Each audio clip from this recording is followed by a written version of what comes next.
Conferencia pasada les hablé acerca de los versículos del 5 al 7. Hoy voy a retomar desde ahí para pasar al 8 y al 9. Y el título del sermón de hoy es Dios, ¿por qué tardas? Es una buena pregunta. ¿Te has preguntado por qué tarda Dios? ¿Te has hecho esa pregunta? ¿Por qué no has venido? Muchos llevamos, esto es interesante, muchos llevamos el conteo de acuerdo, pues, hay un estudio que se sigue haciendo teológicamente en cuanto a partir de qué año fue el que nació Cristo, porque no nació exactamente en el año 0, ¿sí? Pero bueno, si nosotros tomamos como punto de referencia para no meternos a eso, el año 0 hasta ahorita, pues ya llevamos 2023 años, ¿verdad? Entonces diríamos, pues ya pasaron de los 2000 que hemos escuchado que revela la Biblia, que cada 2000 años venía y cada 2000 años pasó hasta Abraham 2000 años, luego hasta la venida de Cristo 2000 años, y entonces ya pasaron los 2000 años. La realidad es que tenemos que tener en cuenta, hermanos, que Jesús no fue ascendido al cielo en el año 0. Jesús fue ascendido al cielo, si tomamos como punto de referencia el 0, en el año 33 y medio después de Cristo. Entonces, a partir del 33 y medio después de Cristo, se empiezan a contar esos 2000 años que estamos esperando. Por eso, no hay una tardanza en esto. Y una de las características de los falsos maestros con respecto a lo que hablábamos la conferencia pasada es que son totalmente inclinados a satisfacer los deseos de su carne, se deleitan en los deseos de su carne. Y vamos a recordar lo que dice 2 Pedro 3 del 5 al 7. Estos, hablando de los falsos maestros, estos ignoran voluntariamente que en el tiempo antiguo fueron hechos por la palabra de Dios los cielos y también la tierra, que proviene del agua y que por el agua subsiste, por lo cual el mundo de entonces pereció anegado en agua. Pero los cielos y la tierra que existen ahora están reservados por la misma palabra, guardados para el fuego en el día del juicio y de la perdición de los hombres impíos. Al ellos querer solamente satisfacer sus necesidades pecaminosas, sus deseos, lo que hacen es lo que nos dice el versículo 5, ignoran voluntariamente. Esta frase es en el griego la palabra lanzano, con TH, lanzano, y significa escapar a la detección, ser escondido voluntariamente, ¿sí? De una forma voluntariosa, los falsos maestros deciden olvidar eso. ¿Por qué? Porque ellos dicen, pues si nosotros negamos a aquel que creó todo, pues también entonces nosotros podemos respaldar que absolutamente nadie va a venir a hacer un juicio. Y entonces a mí me conviene más, para seguirle dando a mi placer, darle al cuerpo lo que quiere, darle a tu cuerpo alegría Macarena. Entonces, pues yo quiero eso y yo mejor niego esto. Y ellos estaban negando eso, diciendo, cuestionando en el versículo 4, ¿dónde está la supuesta venida? ¿No? ¿Dónde está esa promesa? ¿Dónde está? Si todo sigue igual. Absolutamente todo sigue igual. Ellos dicen, esta gravísima, profunda y de verdad que es extensa corrupción del ser humano nace y se promueve, hermanos y amigos que nos visitan, por la negación del Creador. De verdad, el deterioro del ser humano cada vez es más grande. Cada vez escuchamos cosas más terribles. Ayer leía un artículo de un especialista en estudios de los genomas, que se quejaba porque decía que estamos destruyendo el genoma humano porque permitimos que la gente, sin importar qué defecto tenga, se siga reproduciendo. Y el científico pues usaba lentes, tenía calvicie, o sea, espérame, ni siquiera vengas a la Biblia, ve en tu casa tu espejo, ¿cómo estás? ¿Quién podría levantar la mano y decir, yo soy apto, yo no tengo ningún defecto y yo podría ser elegido para que entonces siguiéramos el programa de Hitler, ¿no? Y hacer un superhumano que Hitler quería hacer, una reproducción basada en la selección de las mejores habilidades de todo ser humano y entonces empezar a crear superhumanos. ¿Quién podría levantar la mano aquí y decir, yo sí califico? Yo porque yo soy bueno. Yo porque yo levanto pesas. Yo porque soy bueno en matemáticas. O sea, todos tenemos defectos, absolutamente todos. No hay ser humano que no nazca con un defecto. ¿Sí? Entonces, esto es terrible. ¿Y esto qué llevó? A lo que nos dice el versículo 6, a la negación por agua, a la destrucción del mundo antiguo en el diluvio, por la negación del Creador. Y en el versículo 7 ahí nos decía que además de todo esto, además de que todo fue destruido, los cielos y la tierra que hoy existen en esta nueva reconfiguración, porque cuando el mundo fue sumergido en el diluvio, hermanos, el mundo como existía en ese momento dejó de existir. Y al recorrerse las aguas otra vez a su lugar, fue una nueva configuración. Tan es así que hasta Noé, las personas vivían, Noé tenía 600 años. Y construyó un arca. Y nosotros decimos 600 años Noé y de inmediato nos lo imaginamos bien ruquito. Pero no estaba ruquito. Tenía todo el vigor para construir el arca que Dios le pidió. Y a partir de ahí, el promedio hoy en la actualidad es 70, 75 años máximo. Toda la configuración de la tierra cambió y dice el versículo 7 que toda la configuración de la tierra que hoy conocemos, y no solamente de la tierra, hermanos, también del cielo. Por eso es que dice los cielos. Y recuerda que la Biblia nos muestra claramente que son 3 cielos. Si no los conoces te lo digo. El primero es el que podemos ver ahorita. Si salimos, ves ese cielo azul, es el cielo atmosférico, es la atmósfera que está atrapando la luz del sol y los gases que componen la atmósfera reflejan ese color azul. Ese es el primer cielo, el cielo azul. Porque en la noche no ves la atmósfera, en la noche ves el cielo espacial, ves el universo donde se encuentran todos los astros. Ese es el segundo cielo. Y el tercer cielo ni es la atmósfera ni es el espacio, es el lugar donde habita Dios, es el lugar donde tiene su trono. Y la Biblia nos dice que los cielos, hablando de los cielos atmosféricos y los cielos del universo, están reservados para juicio. Ya no nada más la tierra. Ya no nada más es la tierra, hermanos.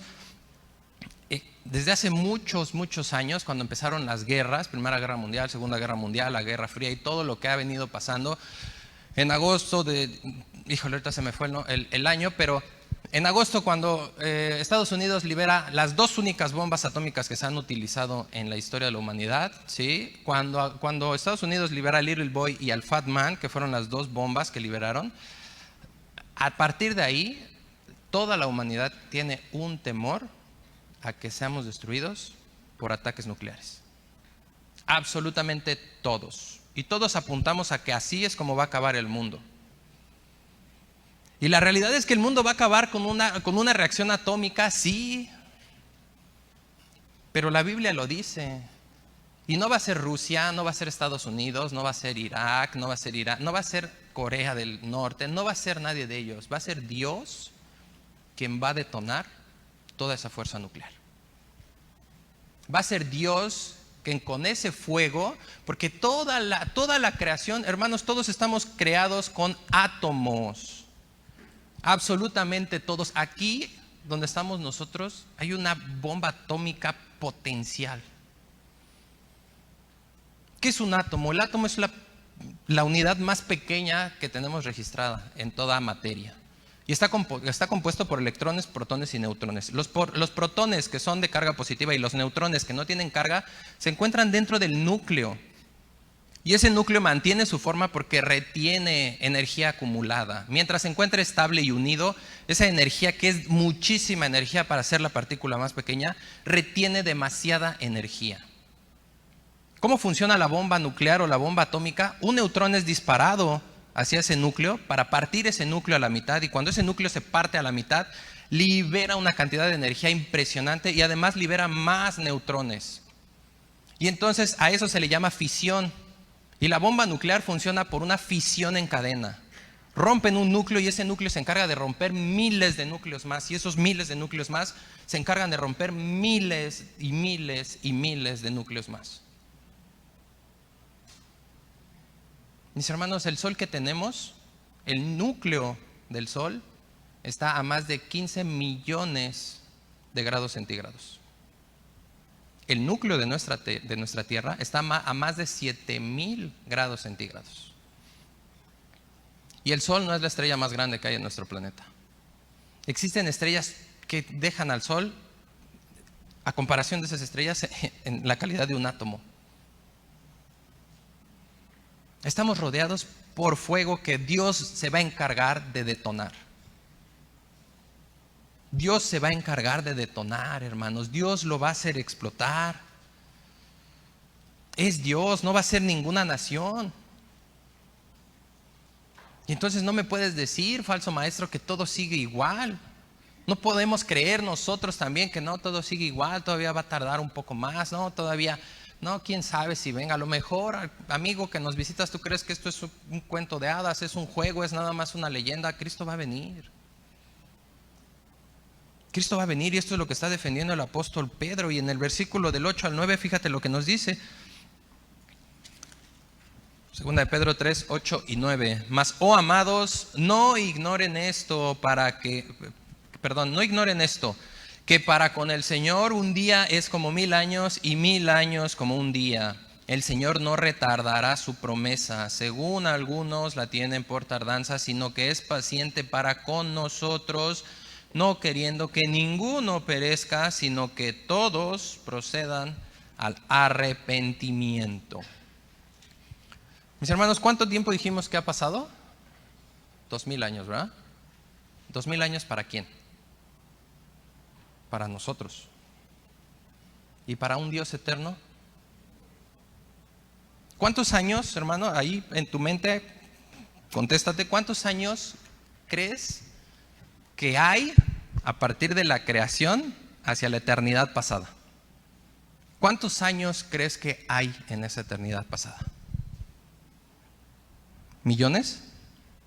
¿Millones de millones? Mis hermanos, tenemos un Dios que es un Dios atemporal. Es un atributo de Dios, su eternidad o su atemporalidad. Eso significa que Dios ni habita en el tiempo, ni está limitado por el tiempo. Y Dios es el creador del tiempo.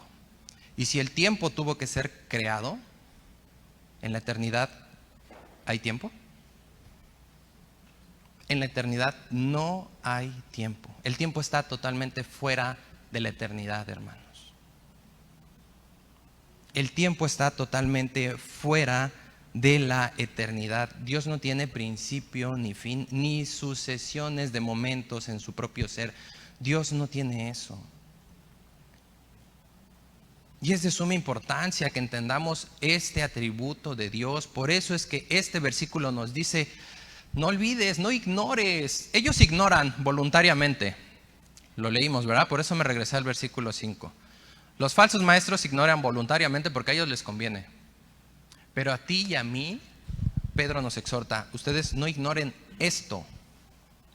Y esta palabra esto significa, en el texto original dice esta cosa. No olvides esta cosa, como marcando la parte más importante y primordial de lo que Pedro te quiere decir aquí. Y Pedro te dice: no olvides esto, que para con el Señor un día es como 1000 años y 1000 años es como un día. Con el Señor. ¿Por qué Pedro nos pone con el Señor? Porque la eternidad está fuera de nuestro entendimiento, hermanos. Somos criaturas finitas.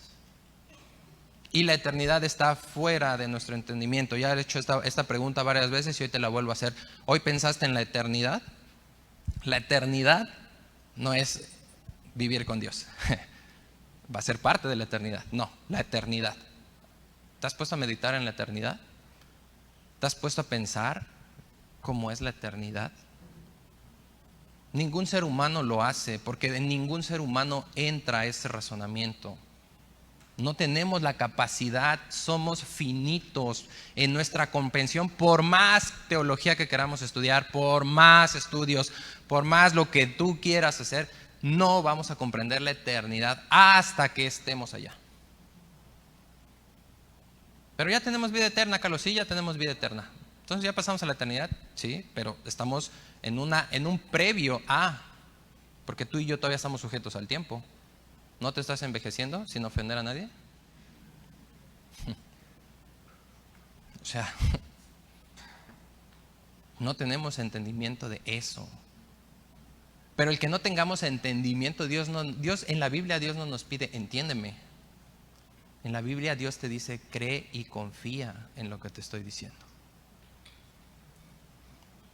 Y eso es lo que nosotros tenemos que hacer. Tenemos que ver que esto es así. Mira, acompáñame a Apocalipsis 1, versículo 8. Y en Apocalipsis 1, 8, esto nos dice Cristo cuando le está revelando esta carta al apóstol Juan. Nos dice, yo soy el alfa y la omega, principio y fin, dice el Señor, el que es y que era y que ha de venir, el Todopoderoso. Pues, hermanos, esto es impresionante porque Dios dice, yo soy ahorita, yo soy ayer y yo soy mañana. Dios, para que nosotros lo podamos entender, Dios vive en un presente eterno. Para Dios ayer es hoy. Para Dios mañana es hoy.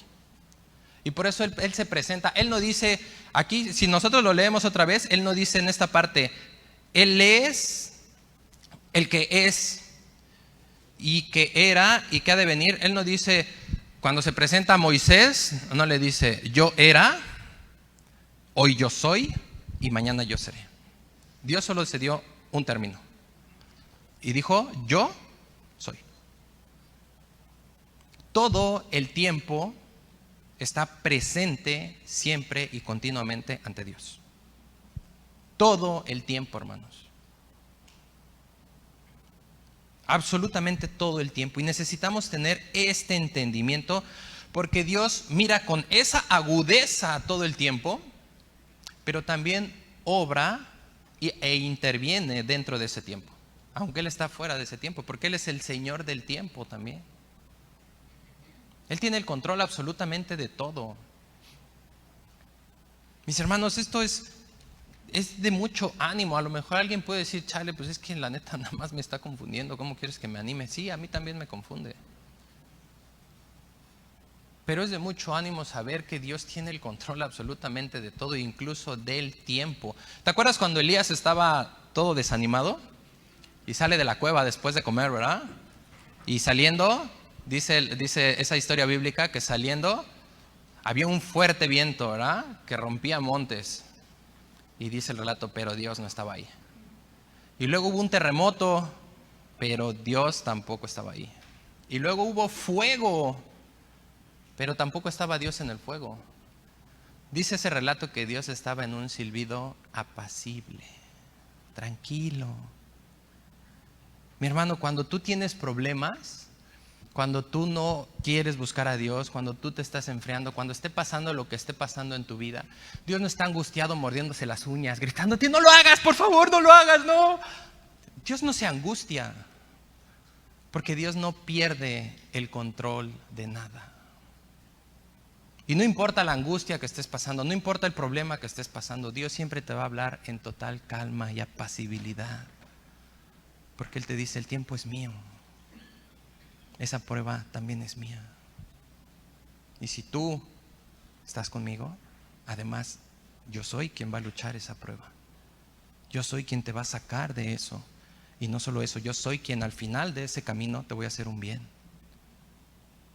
Pero te lo dice siempre tranquilo, nunca te va a gritar, nunca se va a alterar Dios, ni se va a poner nervioso por lo que te esté pasando. Y esto es lo que quiere que entendamos el apóstol Pedro, porque entonces nos dice en el versículo 9, regrésate ahí a nuestro texto base. Versículo 9 es cuando nos dice, por eso, acá estoy, perdón.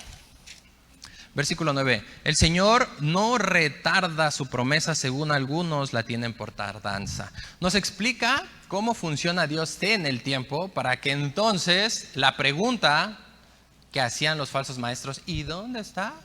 O sea, ¿por qué se tarda? No. Entiende primero esta característica de Dios, este atributo de Dios, y entonces yo te puedo asegurar, dice Pedro, que Él no se ha retardado. Él no se ha atrasado. Sí, esta palabra retardas es en el griego braduno, así como suena, braduno con B de bueno, y significa demorado, lento o tardío. Pedro hace apelación a ese tributo eterno de la eternidad de Dios, de la atemporalidad de Dios, para entonces cerrar y sostener que la segunda venida de Cristo, hermanos y amigos que nos visitan, es verdadera. Y tú puedes creer lo que tú quieras creer, tú puedes seguir negando a Dios, tú puedes seguir caminando por donde tú quieras, amigo que nos visitas y que nos ves en las redes sociales. Pero te vas a encontrar con Dios, es una realidad. Y no solo te vas a encontrar con Dios, vas a doblar tus rodillas ante Jesús en toda su gloria. Vas a encontrarte con Él, vas a hacer esto. Y esta definición de retarda, comprendiendo lo que Pedro nos está explicando de su atributo de atemporalidad, pues absolutamente nada de esto aplica en Dios. Nada de esto aplica en Dios. Y ellos atribuían a este aparente retardo a que, pues es que seguramente Dios no es capaz. No, seguramente Dios es indiferente con nosotros. Dios a lo mejor anda distraído y ya se lo olvidó. Mis hermanos, este problema nace por dos razones. Número uno, porque no hay fe. Y número dos, porque no hay conocimiento del Dios revelado en la Biblia. Y no hay fe para el incrédulo. Y no hay conocimiento para los hijos. Y en Oseas 4:6 tenemos una advertencia bien grande. Por la falta del conocimiento es que el pueblo fue destruido. Y por la falta de conocimiento de Dios, hermanos, nosotros podemos ser destruidos y arrasados, arrastrados, revolcados y hundidos por estas falsas enseñanzas. Por esta falsa enseñanza de que Dios está tardando.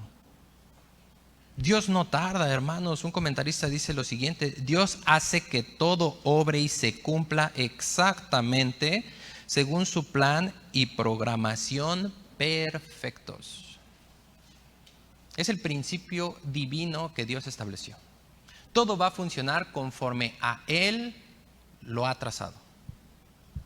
Ahí nos podemos agarrar de otro atributo de Dios, su sabiduría.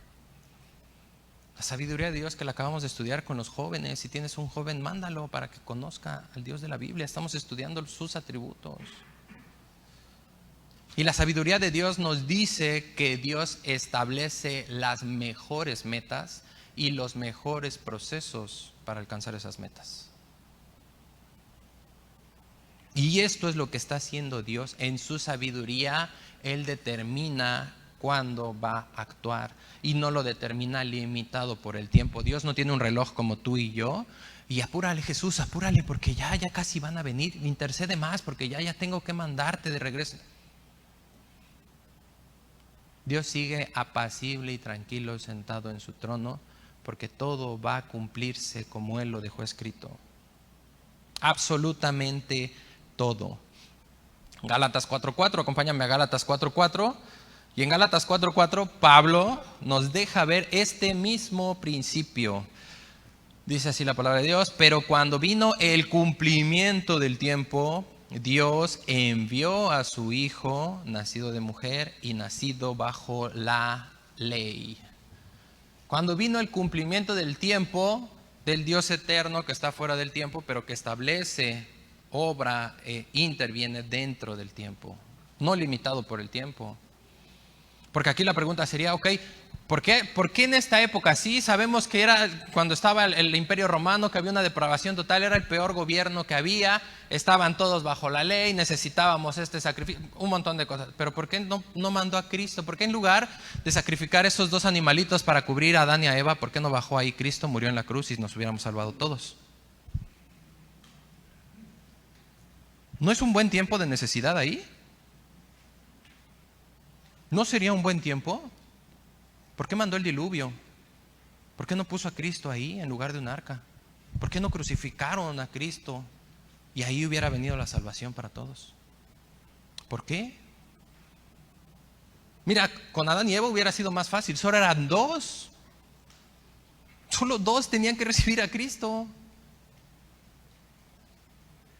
En el tiempo de Noé, pues todavía había más posibilidad que ahorita. Ahorita somos 8,000 millones de personas. En el tiempo de Noé no existía esa cantidad de gente.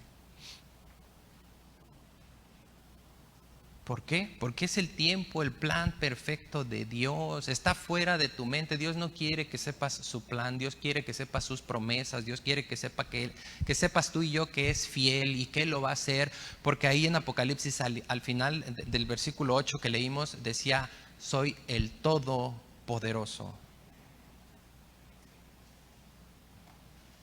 El Todopoderoso, ese es Dios, hermanos. Él es el que trajo al tiempo perfecto a Cristo.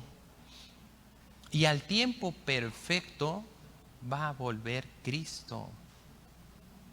Al tiempo establecido por Él, hermanos.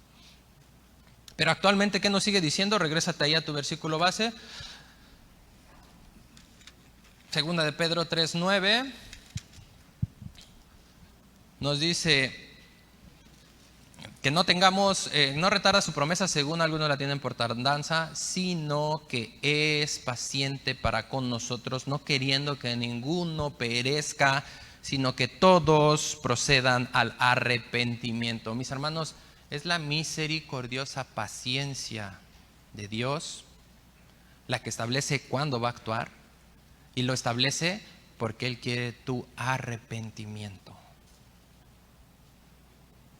Él está buscando tu arrepentimiento.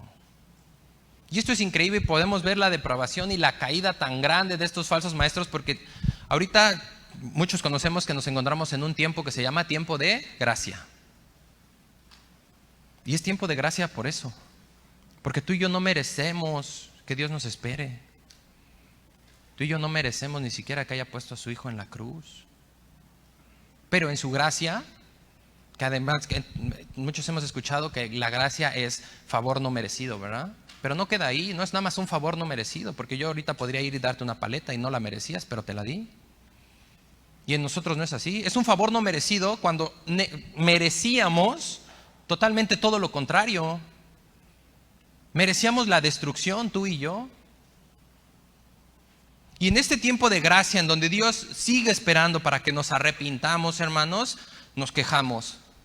O sea, ¿cuándo, Dios, ya? ¿Cuándo vas a venir?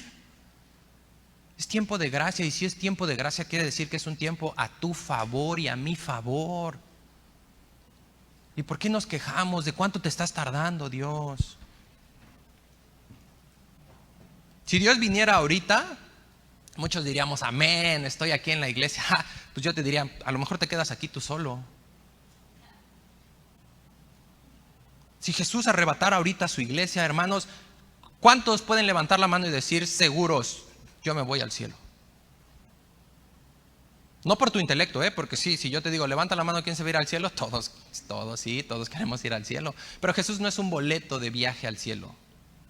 Jesús es un Señor, es un Rey, es Dios por sobre todas las cosas. Sí, te da salvación, sí, pero su señorío está primero en tu vida. ¿Sí cumplo con ese requisito? ¿Sí cumplo con eso, hermanos? Porque creemos que porque estamos aquí estamos bien. De verdad tenemos una visión sumamente superficial y equivocada de lo que está pasando aquí ahorita. Esto, hermanos, esto no es un rito religioso. Esto no es un requisito para que me vean que soy cristiano. No, hermanos, aquí está Dios. Aquí Dios transforma vidas, aquí Dios pasa personas de la muerte a la vida. Aquí Dios te da todo lo necesario para que te sostengas en fe en Él, para que luches y resistas al diablo que gobierna el mundo. Aquí Dios recibe adoración. Esto no es un lugar donde vas a pasarla bonito. El salmista en el Salmo 42, en su aflicción decía: pero yo me acuerdo cuando yo llevaba a toda tu congregación a la casa de Dios, y ahí era algo enorme para el salmista. ¿Por qué trae el recuerdo el salmista de la congregación, del momento en el que el pueblo se junta? ¿Nada más por nostalgia? La nostalgia no ayuda. La nostalgia no ayuda. ¿De qué te sirve ahorita esas olas que están cayendo sobre de ti, que son problemas gigantes? ¿De qué te sirve recordar? Ay, ¿te acuerdas cómo bailaba las DB7 en la secundaria? Amén. ¿A quién le ayuda eso? Eso no ayuda. La nostalgia no está mal, pero la nostalgia no te va a ayudar en tu pelea espiritual. Te va a ayudar que entiendas que Dios es real aquí y ahorita. Te va a ayudar que entiendas que esto que te estoy compartiendo, que nos compartió Les y que se comparte cada domingo, no es nada más información para que te la lleves en tu mente, no es nada más palabras para que llenes cuadernos. Es la palabra de Dios que quiere cambiar tu vida, es Dios que está esperando a que te arrepientas. Y tenemos aquí dos enseñanzas de esto con respecto al tiempo. Número uno, hermanos, que la perspectiva de Dios del tiempo es total y radicalmente diferente a la nuestra como seres humanos finitos. Y número dos, que el tiempo que estamos teniendo es una oportunidad de arrepentimiento y gloria a Dios.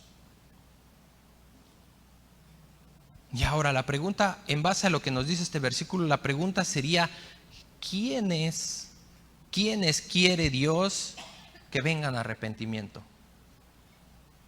Y podríamos leer ahí, ¿no? No, pues todos, aquí dice todos. Aquí dice que ninguno perezca y que todos vengan al arrepentimiento. Sí, pero antes de eso, hermanos, hay una palabra que dice nosotros.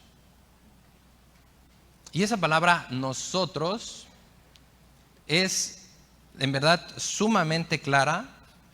Se refiere y se limita únicamente a los creyentes. Regrésate tantito aquí en esta misma carta al capítulo 1, versículo 1 de Segunda de Pedro.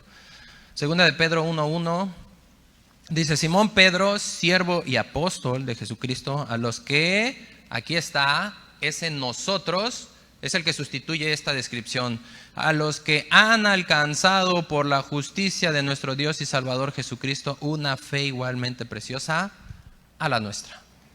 Ese nosotros es para todos los que están leyendo esta carta. Ese nosotros es para esos lectores que estaban en ese momento leyendo la carta de Pedro, como para todos los que después de ellos íbamos a venir a leer esta carta, no simplemente por entretenernos con algo de literatura, sino porque hemos alcanzado esa fe tan preciosa que nos lleva a venir a querer estudiar, saber y conocer más de lo que Dios me dice. Dios no quiere que todo el mundo se salve. Mis hermanos, este versículo no está enseñando ni respaldando el universalismo, y el universalismo es la herejía que enseña que como todos tenemos que venir a arrepentimiento, Cristo murió por todos y entonces todas las personas de la historia van a ser salvas. Esto es justamente, esa enseñanza es justamente la que está contraatacando Pedro. Era lo que enseñaban estos falsos maestros en esa época. Por eso negaban el juicio, porque ellos decían: vive como quieras, al fin que ya murió Cristo, haz lo que se te dé la gana, va a venir y te vas a ir al cielo. ¿Y qué caso, si esto fuera verdad, qué caso tendría que Cristo hubiera muerto? Si Dios quería que todos se salvaran, pues nos hubiera salvado a todos, ¿no? Y ya, punto. Y uno de los versículos que más viene a nuestra mente cuando hablamos de que pues, Dios murió por todos, ¿no? Es Juan 3:16. Y ahorita voy a ir a Juan 3:16, pero primero quiero que vayas a primera de Juan 2:2 y que leamos lo que nos dice aquí. Primera de Juan 2:2 dice: y Él, hablando de Cristo, y Él es la propiciación de nuestros pecados, y Él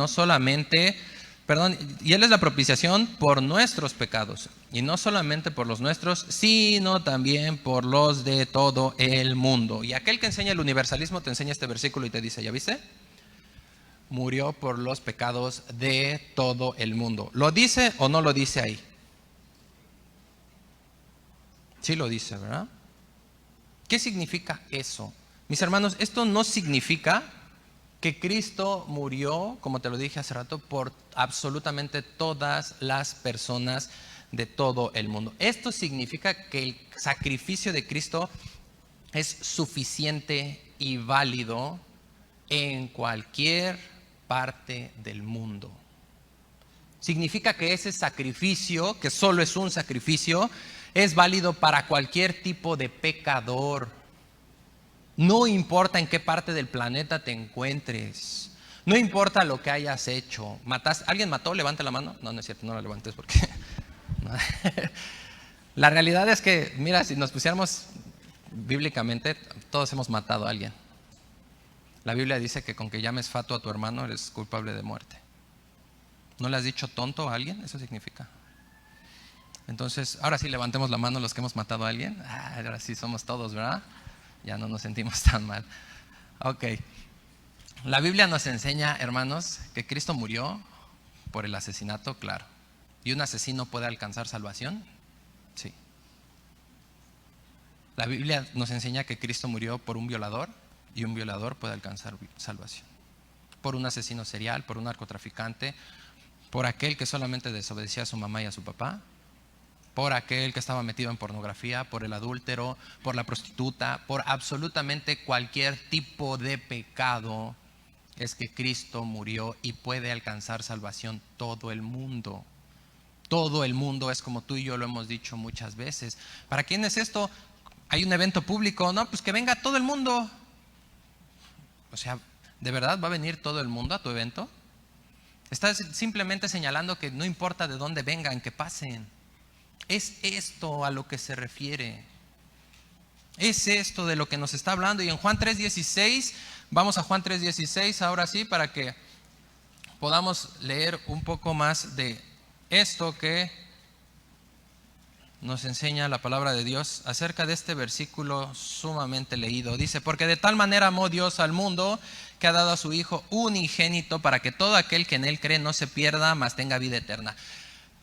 En primer lugar, cuando habla este versículo del mundo, no habla de que Cristo murió por todo el mundo.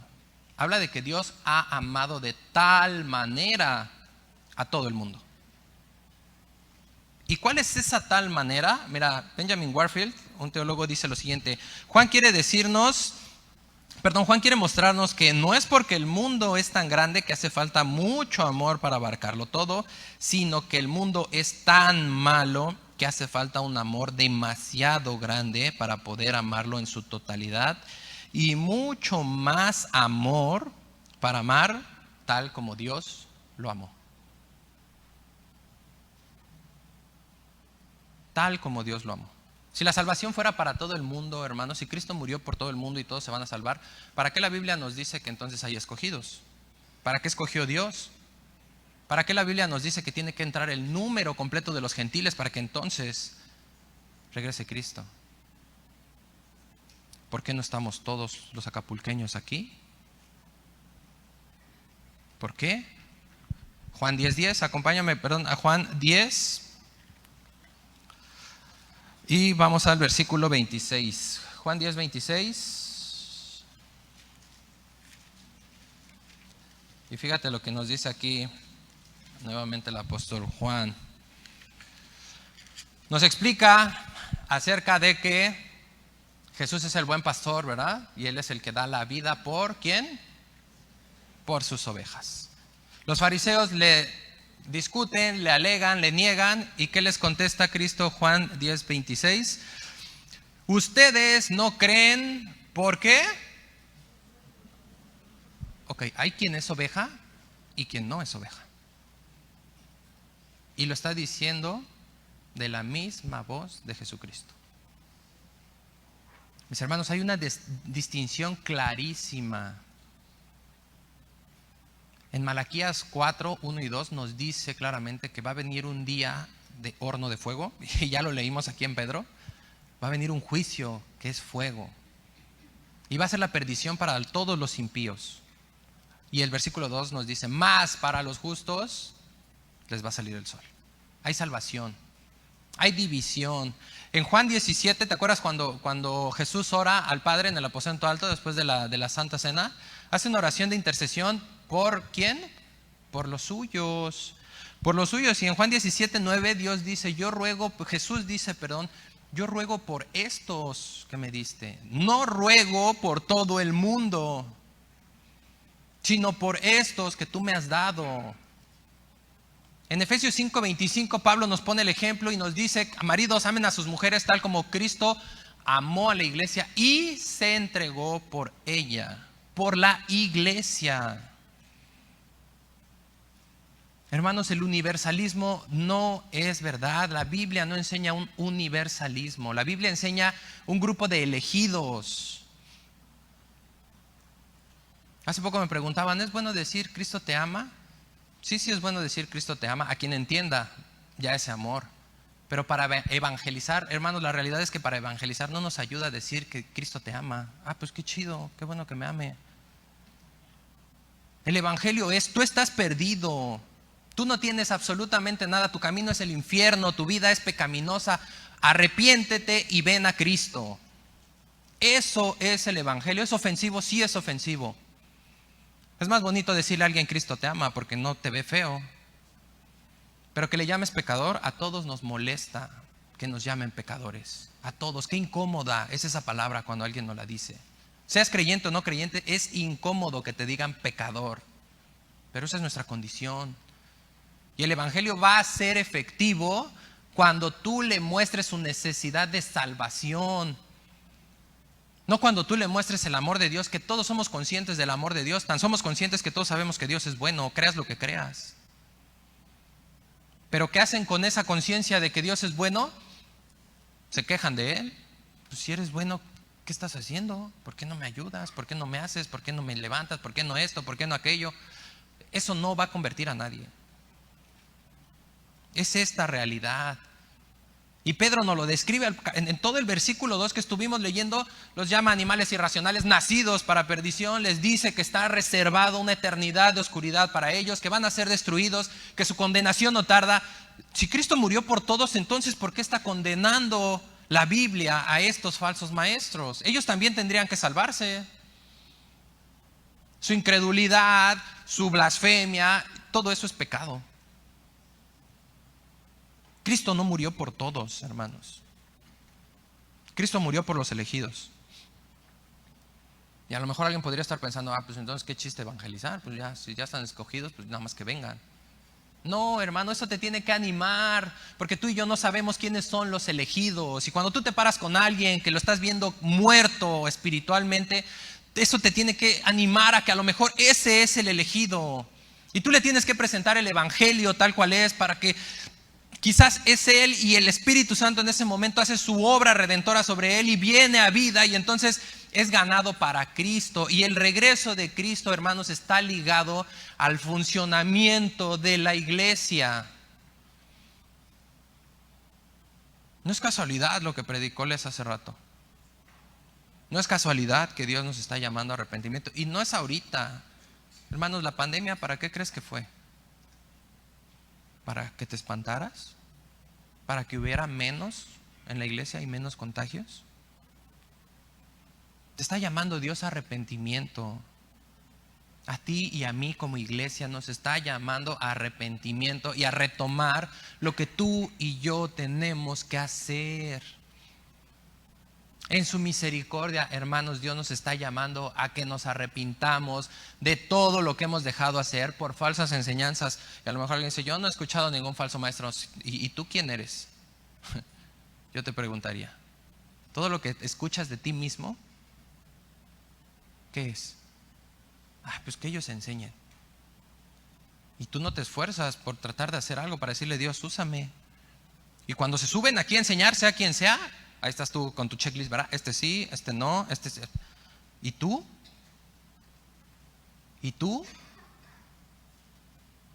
Nos dicen que las sillas están vacías y volteamos a ver al hermano Gerardo. O sea, él es la iglesia.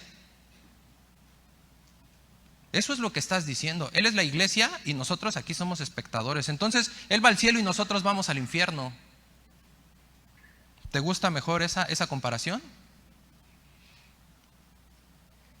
No es propio, hermanos, no es propio del ministerio de evangelismo salir y evangelizar a las calles. La gran comisión es para absolutamente todos. ¿Y por qué nos da la gran comisión? Porque Jesús nos dice: toda potestad me es dada en el cielo y en la tierra. Yo tengo toda la autoridad para exigirte y tú tienes toda la confianza para ir porque yo tengo toda la autoridad. Yo soy el que está por arriba de los cielos. Yo soy el que está en ese lugar exaltado. Yo soy el que ha regresado a su gloria. Yo soy el que voy a venir por ti. Yo soy el que te voy a pedir cuentas de lo que hiciste. Ve y predica el evangelio. Ve y predica que solamente al que cree va a ser salvo.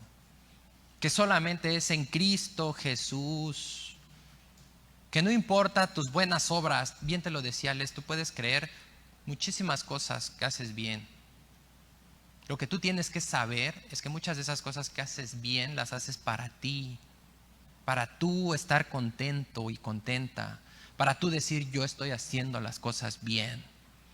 Mi trabajo va bien. Tengo teléfono, tengo vida, tengo marca, tengo socialización, tengo viajes. Ok, sí, pero tú no tienes a Dios en tu vida.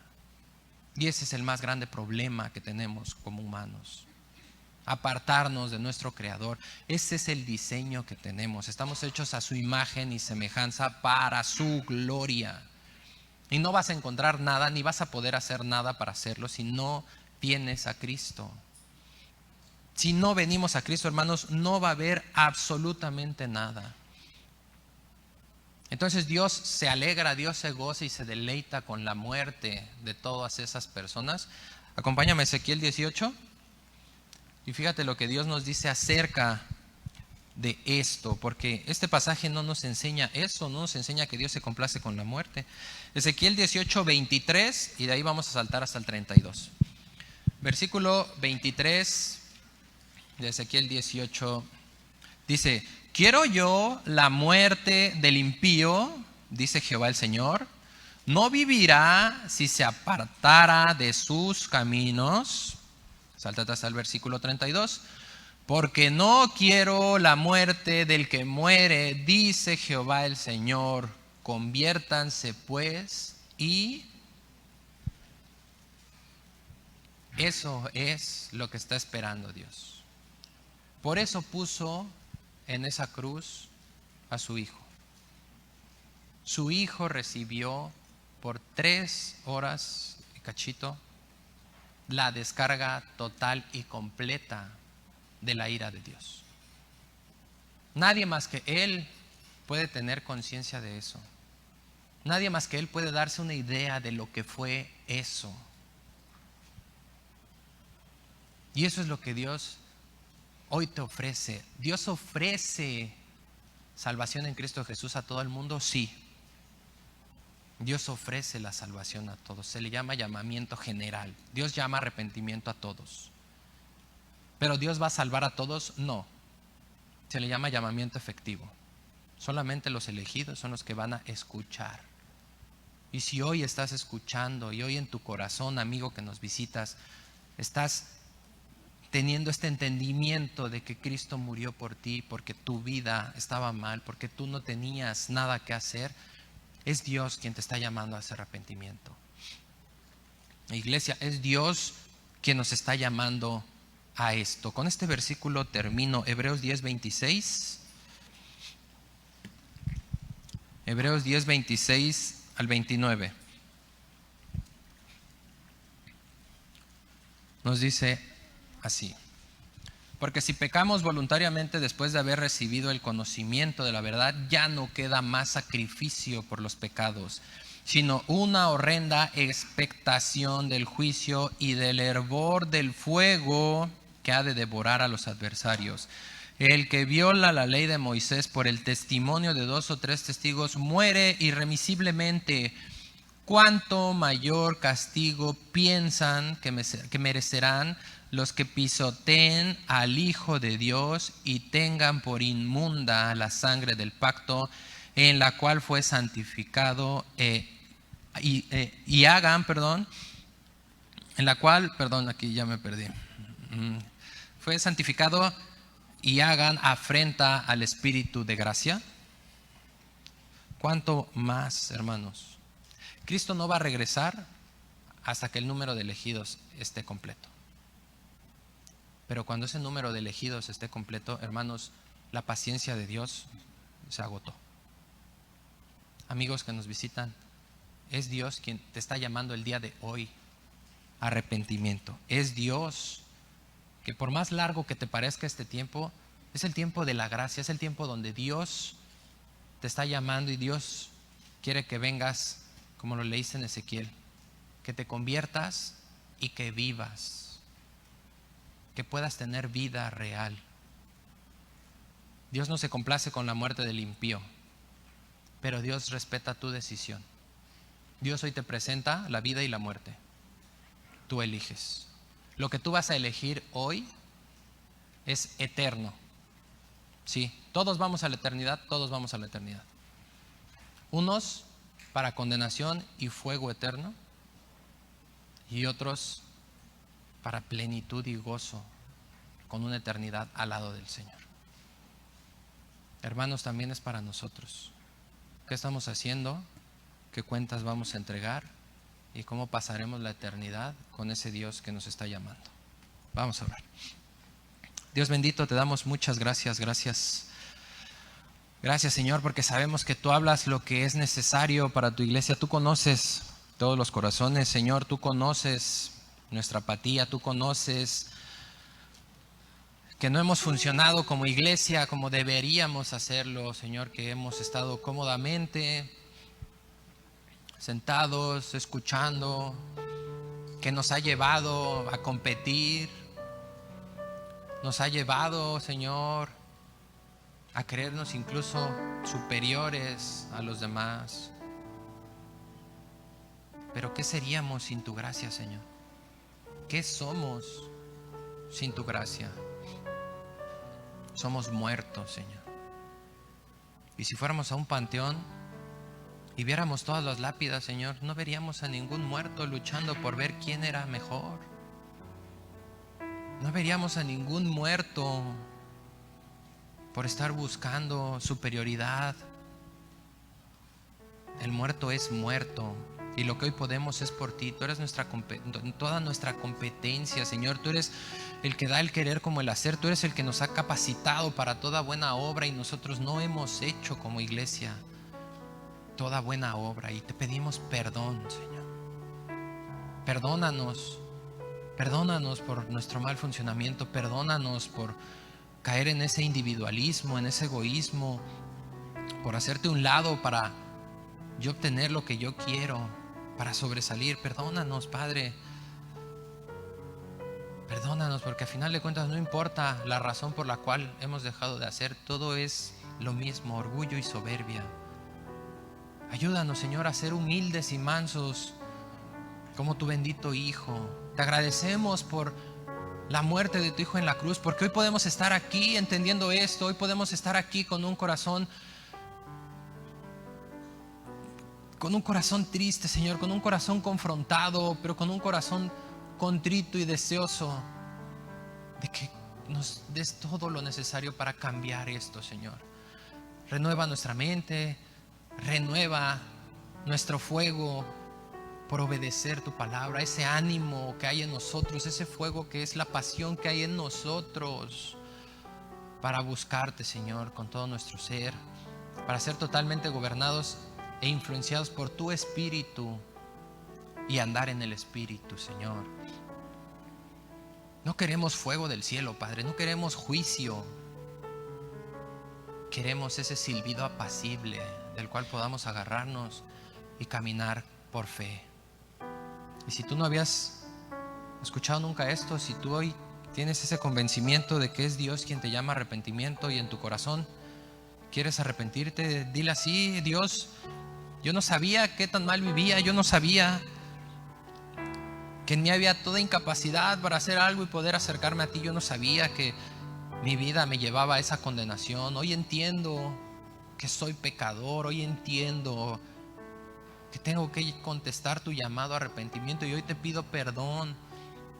Hoy me arrepiento de mis pecados y hoy te recibo como ese Señor, como ese Rey, como ese Dios por sobre todas las cosas en mi vida, y como mi Salvador. Hoy te ruego que me levantes de entre los muertos para vida eterna en ti. En el nombre de Jesús. Amén. y amén.